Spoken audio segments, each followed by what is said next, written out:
Je suis historienne de l'économie et je travaille sur l'histoire récente, c'est-à-dire les connaissances produites par les économistes et utilisées par les sociétés depuis à peu près la Seconde Guerre mondiale.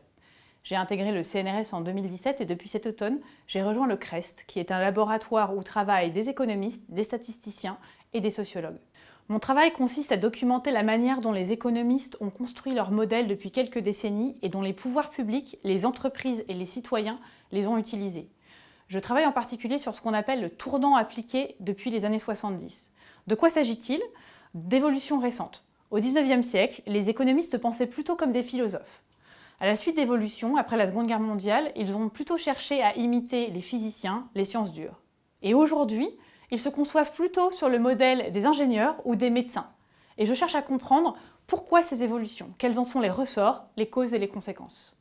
Par exemple, avec une équipe de collègues, nous travaillons à comprendre comment les économistes au sein des banques centrales ont, depuis une soixantaine d'années, cherché à prédire l'évolution des prix, les prochaines crises économiques et financières, afin d'aider les banques centrales à mieux gérer la monnaie en circulation dans l'économie, à mieux fixer les taux d'intérêt et à mieux peser sur les réglementations qui s'adressent aux banques et aux marchés financiers.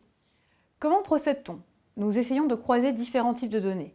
Des archives, d'abord, qui nous permettent de ressusciter, en quelque sorte, la manière dont les économistes débattaient sur ce qu'est la monnaie, comment fabriquer un modèle, quelles sont les limites techniques dans les années 70, 80 et 90.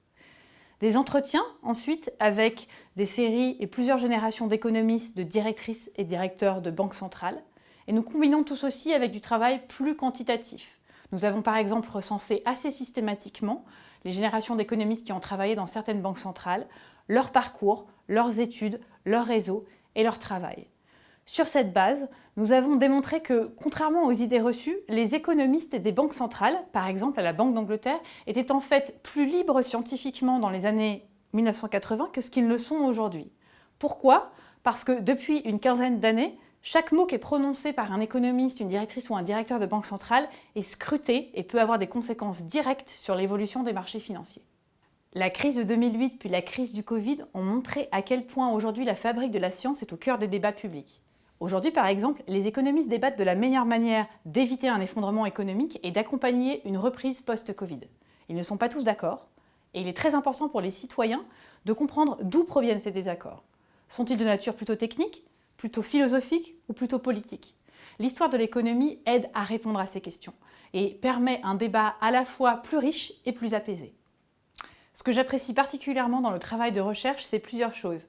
D'abord, comment après avoir ouvert beaucoup de boîtes d'archives, on arrive finalement à comprendre les pensées intimes des économistes. Par exemple, comment ils ont trouvé les ressorts pour continuer leurs recherches au milieu des bombardements dans les années 1940. J'aime aussi énormément le travail d'équipe et la manière dont chacun arrive avec des compétences différentes et après des années de travail, les pièces du puzzle s'assemblent dans une histoire qui est cohérente et qui est utile. Enfin, j'aime enseigner et voir comment comprendre l'histoire permet à des étudiantes et des étudiants en économie de mieux approfondir et d'enrichir leurs propres pratiques.